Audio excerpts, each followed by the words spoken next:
As the family's coming in, I'm going to ask you to take this moment to really, really check your cell phones. Make sure they're off, which is preferable, or at least on silent, so they don't make any untoward noise. I know Julian liked music, but we hope that this will not be the time when maybe later we can hear music in Julian's honor.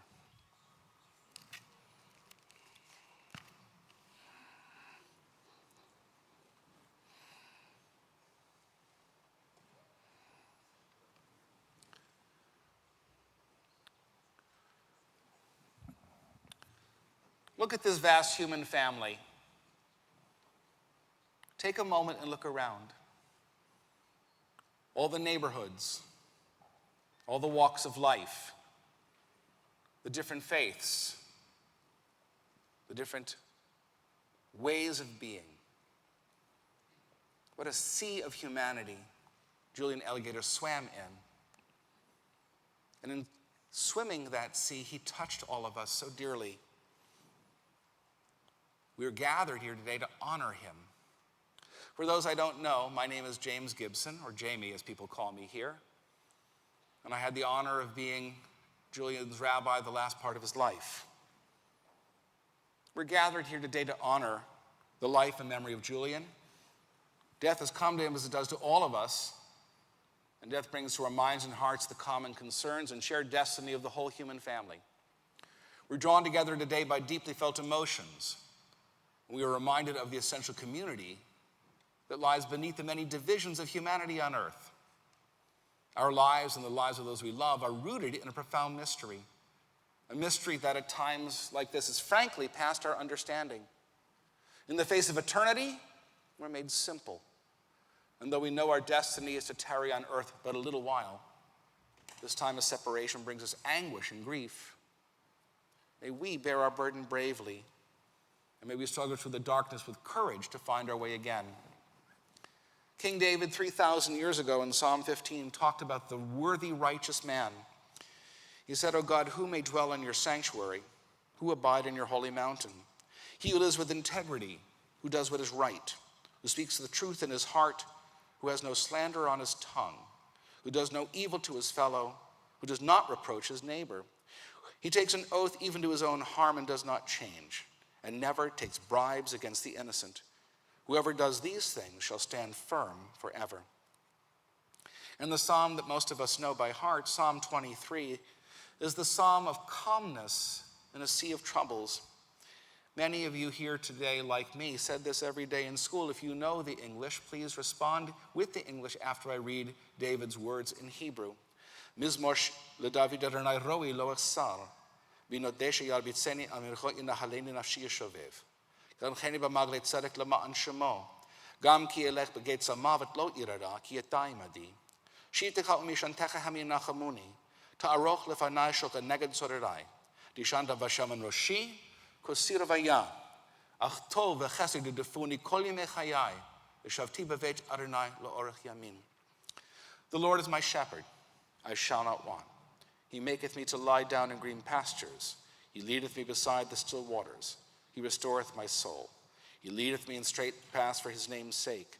Yea, though I walk through the valley of the shadow of death, I shall fear no evil, for thou art with me. Thy rod and thy staff, they comfort me.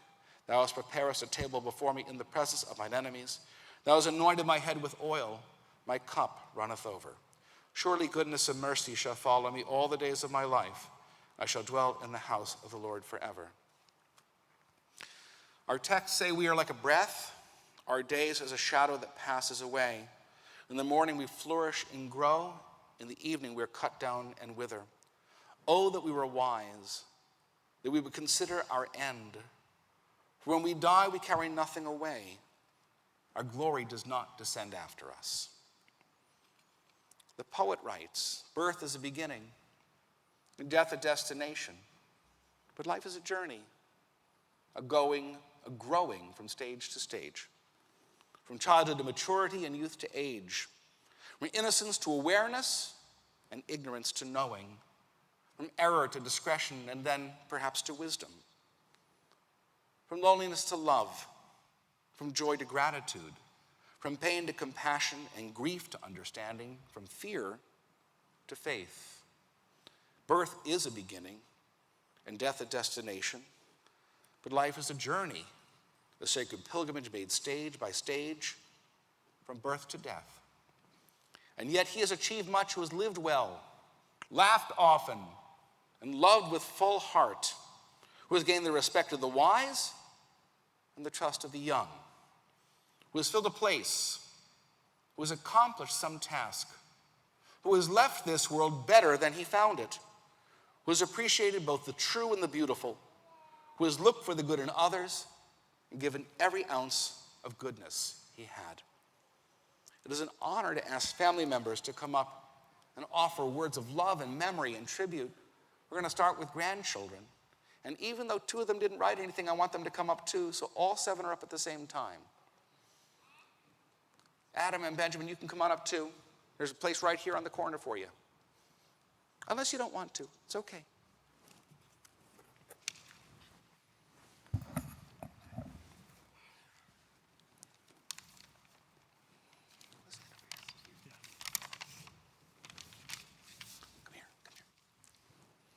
Hi, everyone. The first time I beat my grandpa in tennis was when I was about 11 or 12. It was really an epic comeback. I was down 5-3, and I ended up winning 7-5. It was really one of my proudest moments up until that point, and I was so excited to go and tell all of my friends. They were really hardly impressed. To them, I had only beaten my 75-year-old grandfather in tennis, and it wasn't very impressive to them. But for those of you who don't know, Grandpa was a lifelong tennis player. His high school team beat the Connecticut State champs at one point, with a fact that he was very proud of.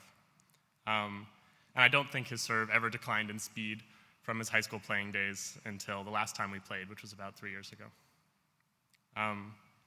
This is really just a testament to the energy and the spirit that my grandpa possessed. From long walks to Salt Island at the beach house, to staying up late to watch sports, to going on the world's longest zip line with Cole in Alaska. Grandpa always had the energy to keep up with all of us grandkids. He loved to teach us how to do things. When I was little, he taught me how to play chess, poker, tennis, basketball, and much more. And when I needed to learn how to parallel park for my driver's test, he measured out the distance and set up trash cans for me to practice in between. We would park, we would move the cans closer together, and then I would park again, and he would do it again, until I was parking in a space much smaller than the one I would face on the test. He loved every second that he spent with his grandkids, teaching and playing, joking, doing crossword puzzles, and laughing. And I think I speak for all of us up here when I say that we did too. Thank you.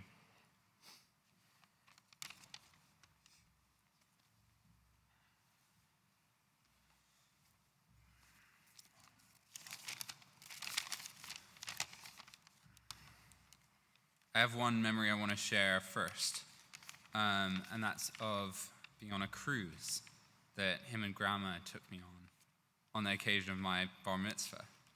And I remember walking into their little cabin and seeing him there with a big grin on his face, and about 30 to 50 bucks in quarters stacked up on the little table next to him. Turns out what he'd done is he'd been walking through the ship's casino, found one spare quarter in his pocket and popped it in, and out quarters had rained from the machine. So he gathered them up in a bucket and he took them back to his room, and he made us sort through them all to find quarters from every state.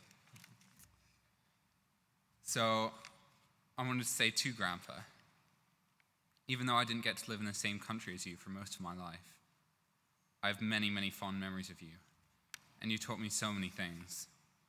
You taught me your favorite card game, Casino. You taught me how to make a good tennis serve, although you tried to. And this summer you discovered iTunes.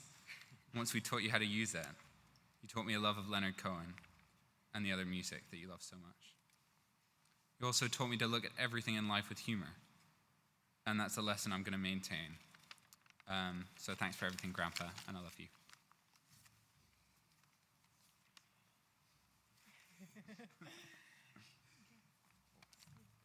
Hi. Okay.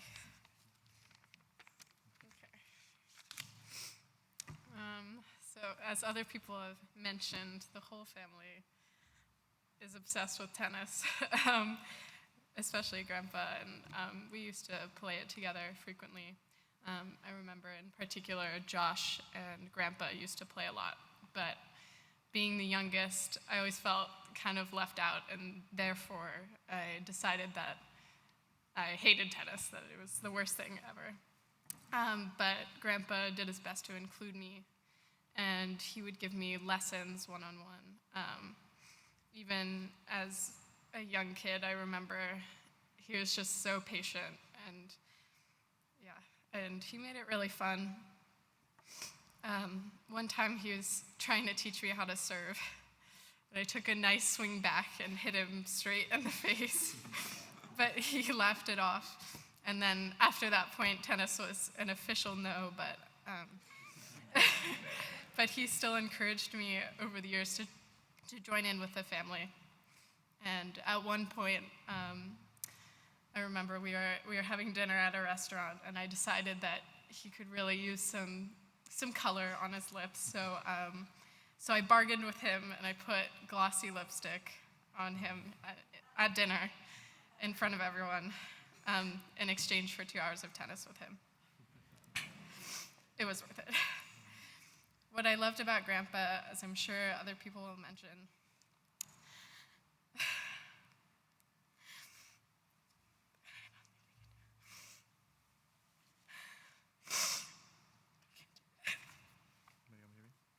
Where do I start? Okay, I'll pick up.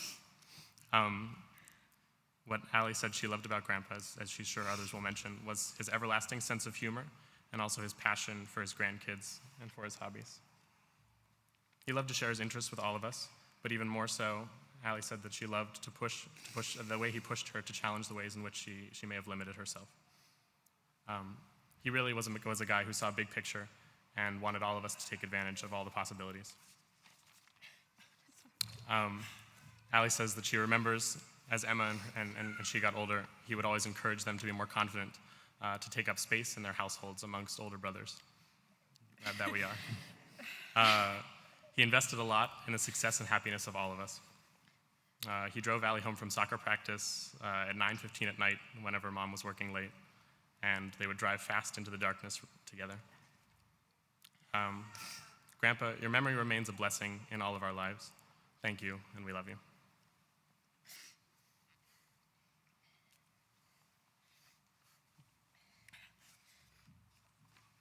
Hi. I've been looking through some emails that Grandpa and I sent to each other.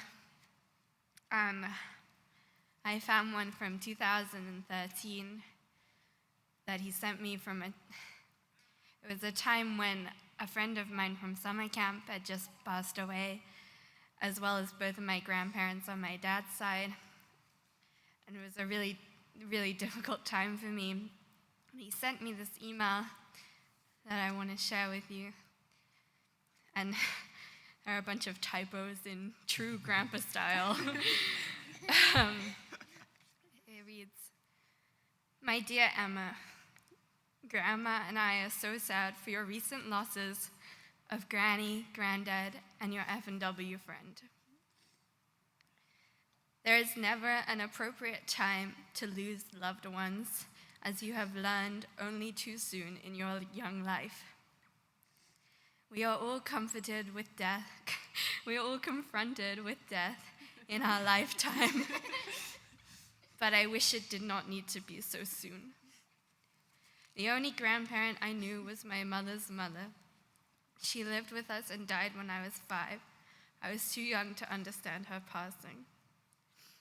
So this is a time for you to remember your lost ones, but cherish those you have. And there are many, many who love and care for you. As you know, we do learn to go on, develop new friends and loved ones. I am thinking of you and look forward to being with you and Allie. Love you, Grandpa."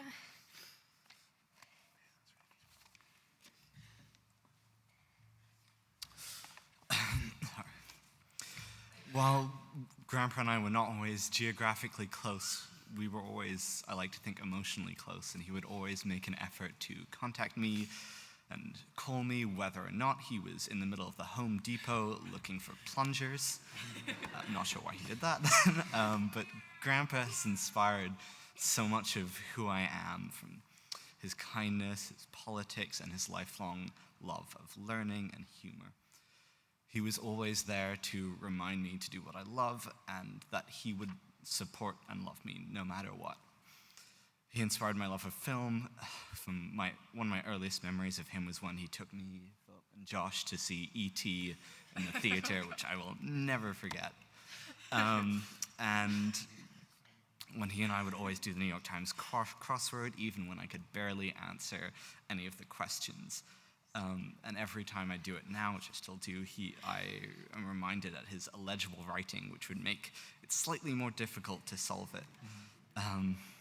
He always tried to give us lots of advice. Like, I remember a couple years ago, he gathered some of us grandchildren so he could pass on some grandfatherly wisdom, something he had learned, and he gathered us around and he just said, "Retire!"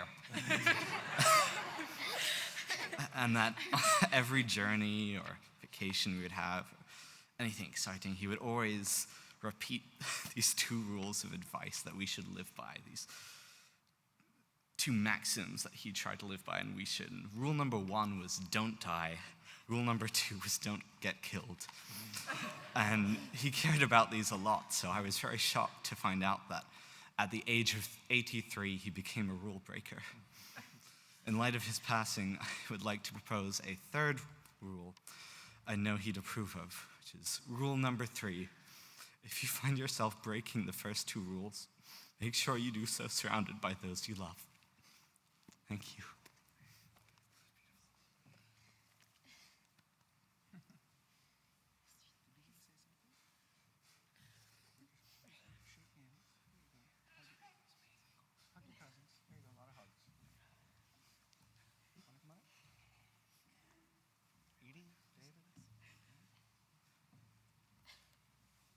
Don't lose this.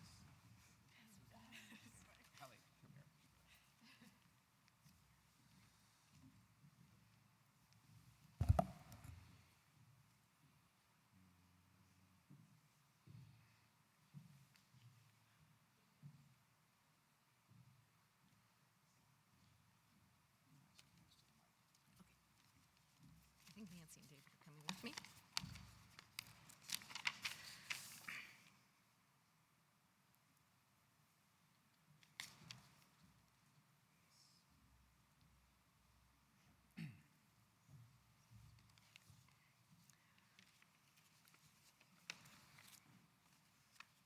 Before I say what I've prepared, I just want to say thank you for everyone who's come, because it is phenomenal to see some of his friends, his work colleagues from such a long time ago, and it's just wonderful to see you. Most people here probably know that my dad was passionate about the things that were important to him: family, friends, medicine, and social justice. When I was 14, I moved to a new, much more demanding school for 9th grade. Can I ask, can you hear me? Okay. We were all given required summer reading, and I had to read The Daughter of Time by Josephine Tey. It's about a police detective who's laid up in the hospital with a broken leg. In an effort to keep his mind active, he starts investigating the story of Richard III and his 2 nephews. Richard was accused of murdering the 2 princes who were being held in the Tower of London because they were heirs to the throne ahead of him. As someone who knew very little of English history and had never heard of Richard III, the book was a struggle. I could not get through it. It was torture. I couldn't keep track of the players. My father decided that he would also read it that summer, and his encouragement and his discussions got me through it. 10 years ago, when I had back surgery, he flew to England to be with me, and I reread the book as part of my convalescing. And in turn, I sent him a copy when his cancer was diagnosed. I think I need to make it clear that I am not comparing my father with Richard III, nor am I alluding to the fact that 2 of his nephews, Eric and Peter, are not able to attend today. The Daughter of Time is an excellent book that we both enjoyed. I think we both loved the research and the thinking that the book gave a more balanced view of Richard's character and his life, which are so influenced by Shakespeare's influenced today by Shakespeare's play. The title comes from the proverb, "Truth is the daughter of time." No matter what we say today, each of us has our own truth about Julian through our relationships with him. My dad was fun. He was a good sport. He tolerated a number of ridiculous nicknames that we gave him. We had our own language that mostly consisted of homonyms. He was so enthused about being a grandfather that he even agreed to 4 nights in Disneyland Paris. He didn't give me a hard time when I made bad decisions. He rarely complained during his recent hospitalization. He managed his own health care with a sound mind. Both of my parents were welcoming to the friends I brought home. So many friends have written about his warmth, humor, and his interest in them. My friend Sarah Margolis remembers that he was the one who told her about Wesleyan University, which is now her proud alma mater. Wen Ling felt that my dad was a surrogate father. Jay remembers going to the baseball game with my dad. But my dad was in his element when I introduced him to a friend who had a minor ache or pain or an undiagnosed medical condition.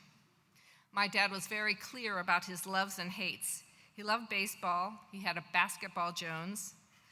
He loved blueberries, hot dogs, Tic Tacs, the lamb chops at Durgan Park in Boston, black licorice, seedless raspberry jam, and Myron Cope. He loved the beach. I could never understand his hates, which included Mexican food, olives, and cinnamon raisin bagels. He was not the most patient man. For example, most of the photographs that he took were terrible because he couldn't wait for people to turn around or to look at him or even to stop moving. Loyalty was important to him. He often quoted Horton from Horton Hears a Who. "I said what I said, and I meant what I meant. An elephant is faithful 100%. He was a loving, faithful colleague and friend to many. A friend said to me that she thought that I was like my dad. That felt great, but she might have been referring to my photography skills.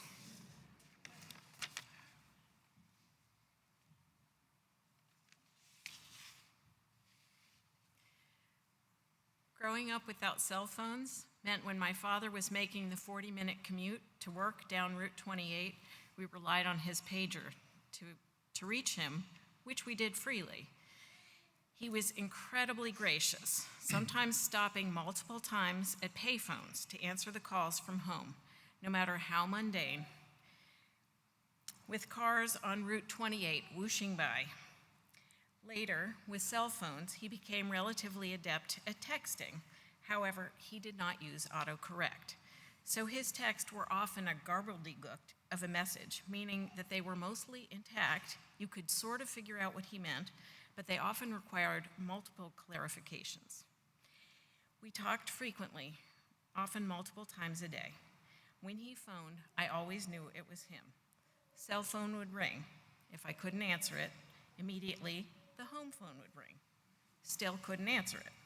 Cell phone again. Definitely Dad. If non-emergent, left message. If important-ish, home phone again. The man was persistent. These weren't necessarily emergent issues. He just wanted to reach me. He wasn't always patient when he wanted to chat. One last very sweet image in my mind. Julian used to pick up the 3 boys, Josh, Philip, Cole, from the Shady Lane preschool every Monday. One Monday, Edie and I were driving behind his blue Volvo sedan, watching 3 little heads in the back, bopping in time. We pulled next to them at a light and rolled down the window and saw Grandpa's grinning face and heard Fats Domino singing, "I'm Walking," blasting from the stereo. He will be very sorely missed.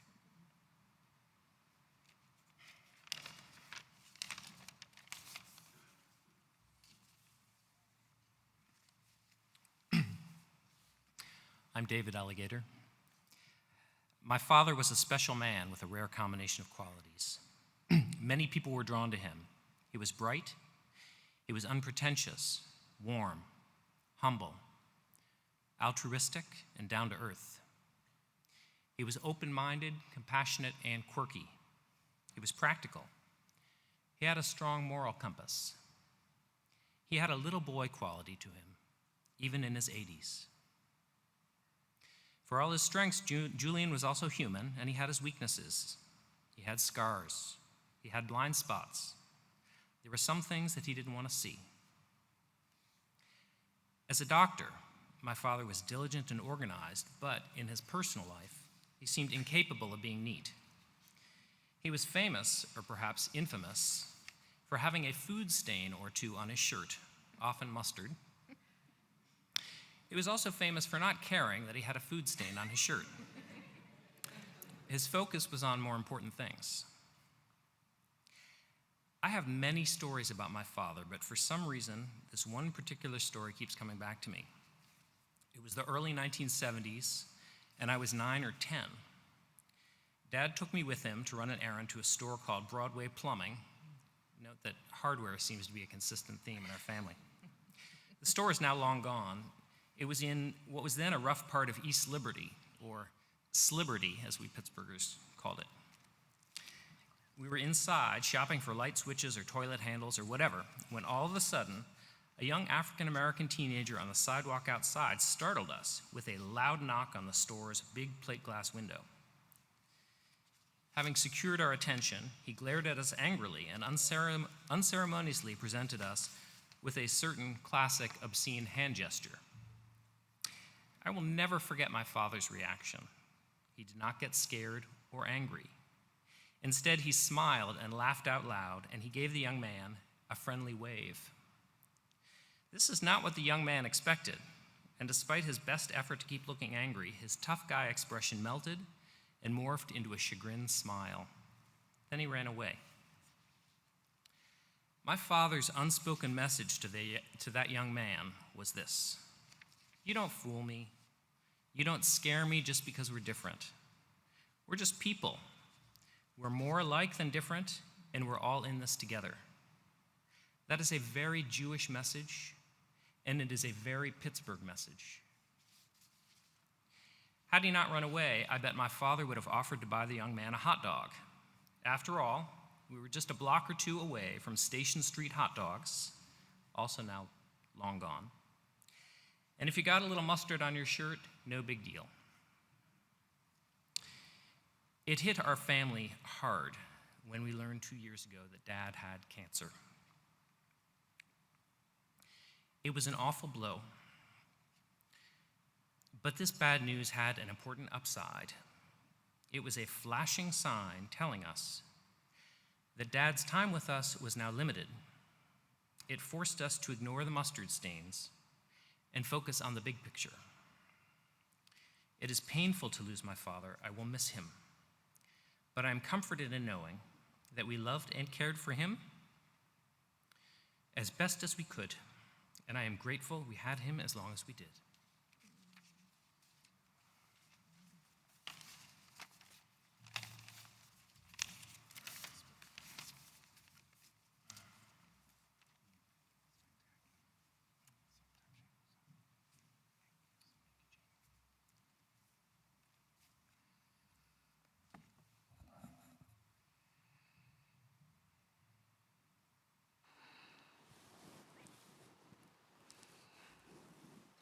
A 12th century Arabic poet wrote in honor of his contemporary, the greatest Jewish physician of all, Moses Maimonides, or Moshe ben Maimon.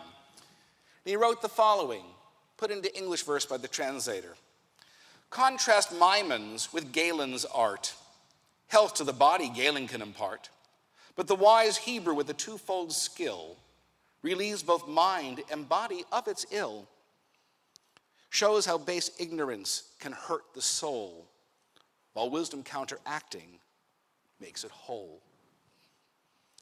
There are certainly wonderful doctors here in this room and in Pittsburgh and all over the world, and they labor to cure the body of illness and ailment.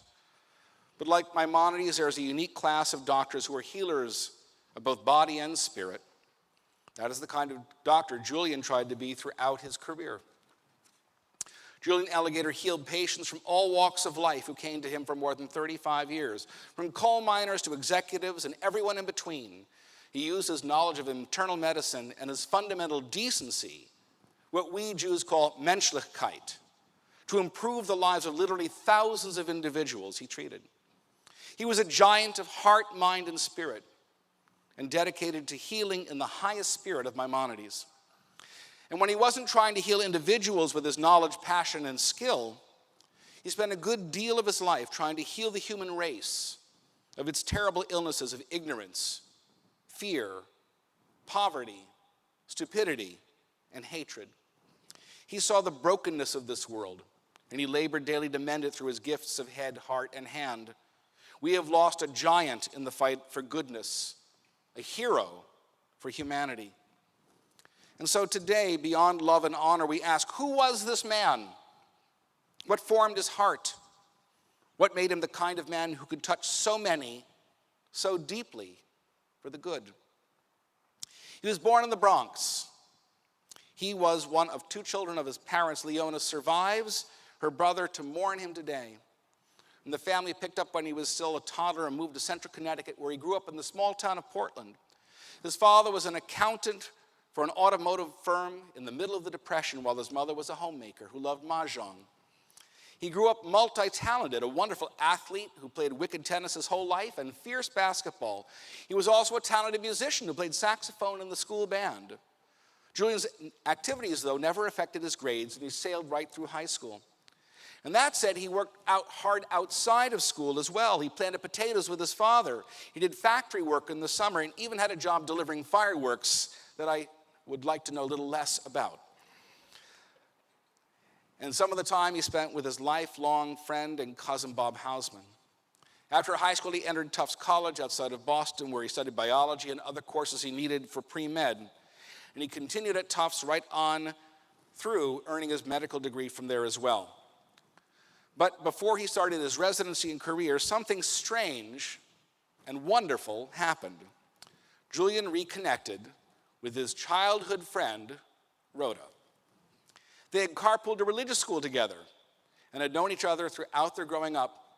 Julian was even in Cub Scouts with Rhoda's brother. But when Rhoda was finishing high school, he looked past him and realized the beauty she had become. So it was in 1954 that he asked her out on a double date, and she said yes. Rhoda's mother fussed over the dress she would wear.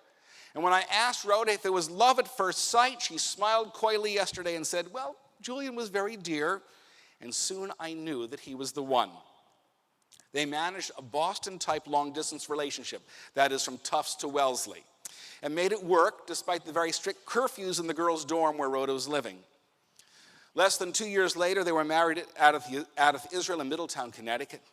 And Rhoda remembers it as the kind of wedding where there wasn't particularly a set guest list. People simply came from all around to the reception, despite there being no air conditioning. They settled into Brookline, just outside of Boston, but opportunities and commitments took them far afield. They moved to Providence for Julian to work at the Rhode Island hospital there, and it was during those years that Edie, their eldest, was born. Soon after, Julian worked as a doctor in the U.S. Air Force in France, where he served with distinction and earned the rank of captain. It was there 200 miles east of Paris, not far from Nancy, that their second daughter, Nancy, was born. When his military service was done, Julian and Rhoda moved back to the States, this time to Boston proper, and that was where their youngest, David, was born. And finally, in the middle of the 60s, the whole family moved to Oakmont and to Pittsburgh. Edie, Nancy, and David remember a father who was totally dedicated to his work, putting in long hours week after week. And despite this, he tried as hard as he could to spend time with them. But he was just starting out his new office in New Kensington, the Russellton Clinic, where he pioneered the concept of the HMO and eventually became the clinic's medical director. When he wasn't working, Julian was the kind of doctor who would stop at roadside accidents to see if he could offer medical assistance. There was some ball throwing in the backyard, but certainly work kept Julian from spending the kind of time he might have wanted to spend with his kids. Although they do fondly remember that Julian was a prodigious raker of leaves and provided them with many a pile to jump in over the years. They also remember the annual trips to the beach house to see relatives saw relatives along the way, and they remember that their father had the very worst luck in choosing used cars to buy. David said once they went on a ski vacation to Vermont where their car broke down 8 times along the way. It became a cherished family tradition for the kids to figure out what they were going to do to pass the time while their car was being fixed up yet again. Yet apparently it wasn't only used cars that were less than ideal. They remember less than ideal used skis and renting equipment that I think Nan called substandard, that put a crimp in the experience. It was a fascinating way for David, Nancy, and Edie to learn creative forbearance. By contrast, as you've already heard, Julian was a spectacular grandfather. He fiercely adored the 7 grandchildren, Adam and Benjamin, Josh and Allie, Philip, Cole, and Emma. And they returned his love with a passion. He poured so much into them that especially during these last few days, they wanted to be in touch with him as much as they could. Although Julian was dedicated to his work, it did not consume him.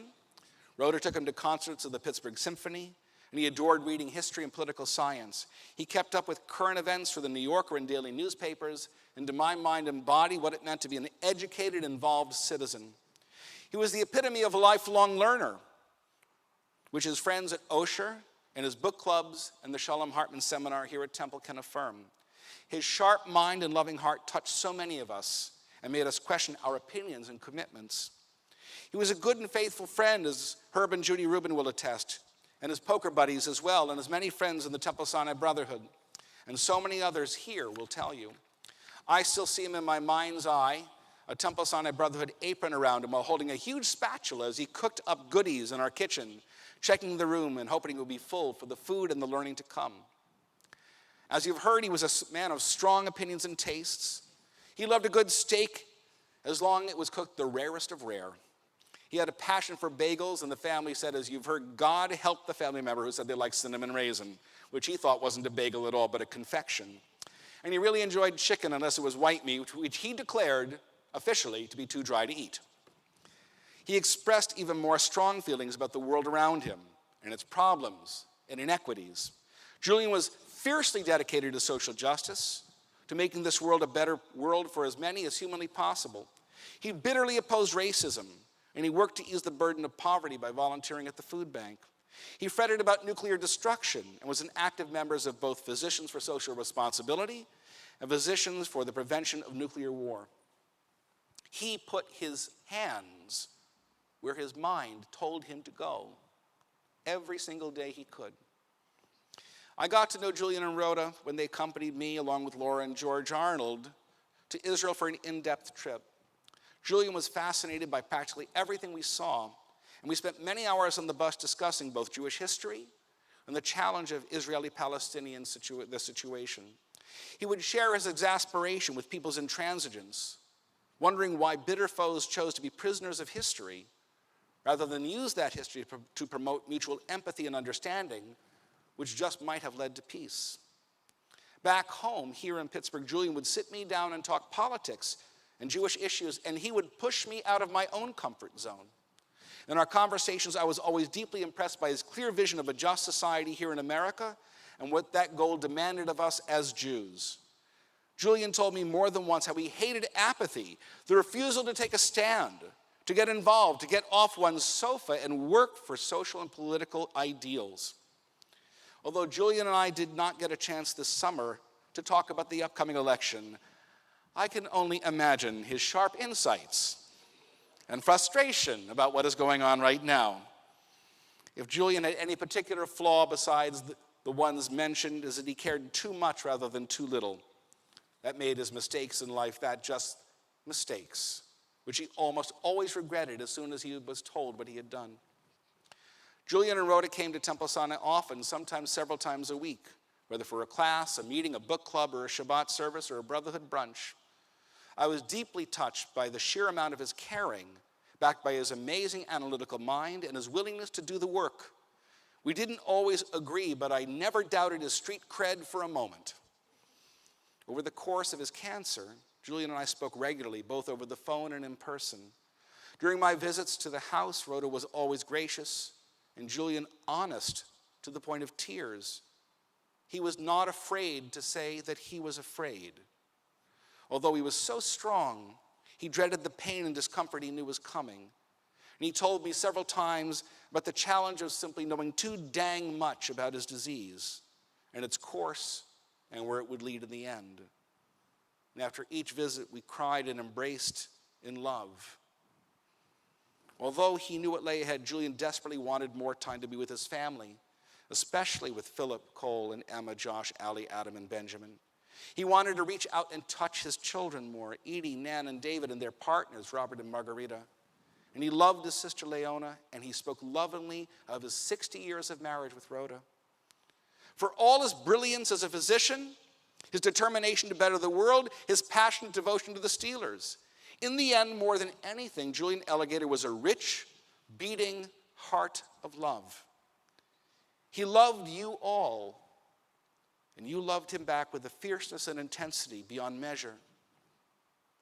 And yes, I loved him. I loved him too. And now he's gone. His bright eyes, his mischievous smile, his loving embrace now exist in tender memory. So it is up to us to feed the hungry, but now we will do so in his name. It is up to us to rail at the stupidity and short-sightedness of politicians, but now we can do so while remembering him. It is up to us to touch wounded souls for the good, even as he labored to care for their bodies. We do best homage to Julian by living our lives with him in our minds and hearts, with him motivating our acts. We honor him by telling his stories, the stories of his passions, and lovingly sharing his foibles as well. We keep him alive in heart and mind by learning and serving and giving generously of ourselves, knowing that this is not only what he would do, it's what he would want of us. We keep him close in heart by making his passions ours. Julian was, as the poet wrote, the wise Hebrew with the twofold skill, relieving both mind and body of its ill. Julian Eligator, we will not see his like in our lifetime. May his life and remembrance be blessings to the generations of his family, his countless friends and colleagues, and all of us who will desperately miss him. Julian Eligator, what a blessing. What a man.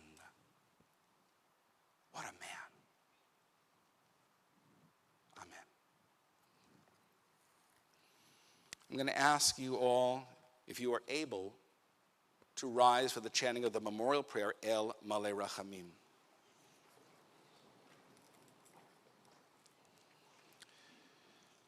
El Malei Rachamim, Shochem Bamromim, Emsa Menucha Nechona, Tagagam Ve'ashina, B'malo Kedoshim Torim Kezohar Haraki Amazhirim, Et Nishma Yehuda Ben Chaim Ve'ema Shalach Le'olamo, Shalach Le'olamo, Began Eden Tehei Menuchato, Adnam al harachamim yastirehu, besetek anafecha leholamim, utror mizror hachayim, et nishmato,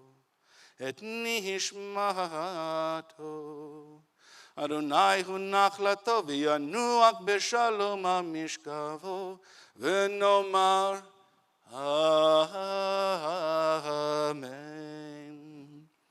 O God, exalted and full of compassion, grant perfect peace in your sheltering presence among the holy and pure to the soul of Julian Eligator Yehuda, the son of Chaim and Emma, who has gone to his eternal home. O God of mercy, we beseech you, remember all the worthy and righteous deed he performed in the land of the living. May his soul be bound up in the bond of life, for God is his portion. May he rest in peace, and let us say, Amen. Please be seated. I've been asked to announce the following. In a moment, when we completed our service in the Libav Sanctuary here at Temple Sinai, we'll be proceeding out to Westview Cemetery for the service of burial. There will be 2 Shiva evenings, including minions at 7 o'clock tonight. The first one is going to be at Laura and George Arnold's home on 412 Richland Lane, which your GPS has never heard of. I mean it. Parking is kind of fun. You can park at the very end of Reynolds Street by the bowling green and walk down Richland Manor Drive to the dead end.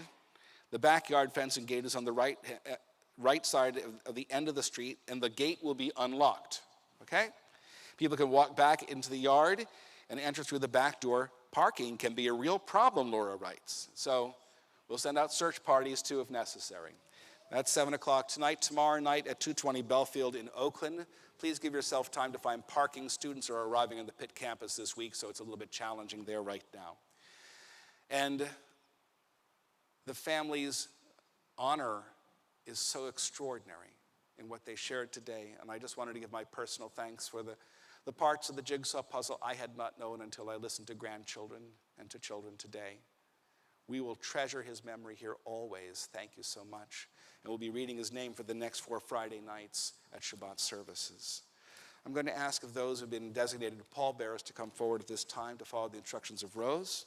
And if you are able to, again, please rise.